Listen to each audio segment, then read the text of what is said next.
Itong recipe na ito ay hindi talaga mawawala sa mga bitbitan ng potluck tuwing Pasko, Bagong Taon, Fiesta at birthday. Kaya naman, tara, wala na patumpik-tumpik pa. Dahil ngayong araw na ito ay gagawa tayo ng tipid version ng napakasarap, creamy and milky spaghetti. Tara, simulan na natin. Ako lang ba o kayo rin na talaga namang ang inuuna kong lutuin ay yung pasta?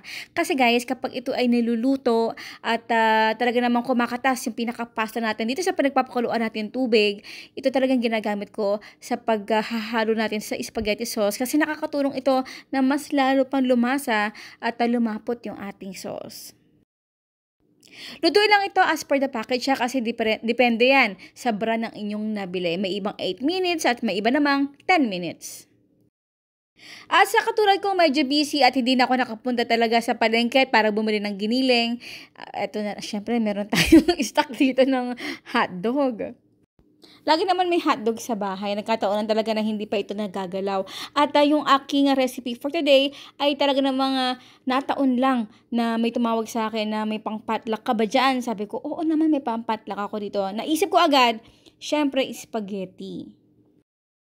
At syempre, since na ito ay pampatlock at emergency nga na inaimbitahan ako sa isang okasyon, ay mas pinasarap ko pa ito. Since meron tayo dito ng cheese at iba pang mga ingredients, ay nilagay ko na kasi talaga namang mas magiging malinamnam pa yung ating spaghetti. Oil, syempre kakailangan na natin ito. Painitin mo muna natin yung ating kawali ha. At lagyan ng oil yung pinakagilid ng ating kawali para iwas dikit. So, over medium high heat or kahit high heat na, patuloy itong haluin para pantay-pantay ang pagkakaluto ng ating hotdog. At kung may bata man sa handaan, panigurado ito yung kakainin nila talaga kasi talaga ng mga ang daming laman ng hotdog, grabe. Pero again, hinay-hinay lang, eat moderately sa mga ganitong klaseng pagkain. Next, magigisa na tayo ng ating onion at garlic. Guys, kailangan talaga namang pinong-pino yung ating garlic at onion para, alam mo yun, kasi may mga bata at ako rin, minsan, kapag kumakain sa spaghetti, diba, gusto natin na talagang smooth at saucy yung ating sauce. Ang sikreto dyan, kailangan talaga maliliit yung hiwa ng ating garlic onion. Kailangan talaga na lutong-luto ito at translucent bago natin iligay yung next na ingredients. Aba, syempre marami tayong stock dito sa bahay. Meron din ako ditong evaporated milk, kaya niligay ko na rin ito.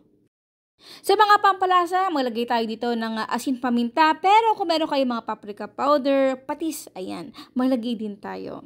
At syempre, ito, naglagay din ako dito ng ating Filipino style na spaghetti sauce. At yung kanina na pinagpakuluan natin ng spaghetti pasta, ay naglagay din ako dito. Ito talaga yung sikreto na magpapalapot ng ating spaghetti sauce. Tikman natin kung okay na yung panlasa natin. Kung gusto nyo pa na mas tamisan ng konti, tapasan nyo, palagay nyo pa ng condensed milk or asukal. Then, ilagay natin dito yung ating hotdog na niluto kanina.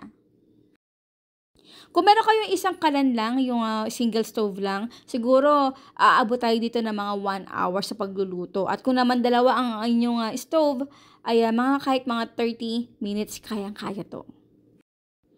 Oh guys, ang bango-bango talaga. Alam niyo yun, yung kahit ang dami-dami ng mga spaghetti, ang dami-dami ng mga nakikita natin, mga mata natin at hindi pa talaga nabubusog yung ating tiyan, kakain at kakain pa rin tayo. Diba? Pakasarap, grabe.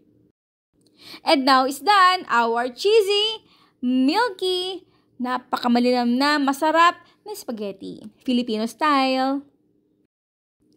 Aba, syempre, bago magtikiman portion, ang tanong ni Mama Shirley, ano yung dalawang ingredients para maging cheesy at milky yung ating spaghetti? Syempre, ang iyong sagot sa comment box section. Ayun po guys, maraming po salamat sa inyo lahat. At sana magustuhan nyo ang ating video. At kung meron kayong request, pakicomment naman sa comment box section para sa Pasko edition natin. So ayan po guys, maraming po salamat sa inyo lahat. At syempre ang dami ko naluto. At ito, gustong-gusto talaga nila. Ang ginagawa ko dito, hinahalo ko lahat ng sauce dito sa ating spaghetti. At tamang-tama na talaga yung ating measurement dito. At ayan guys, nagkakagulo sila. Bye!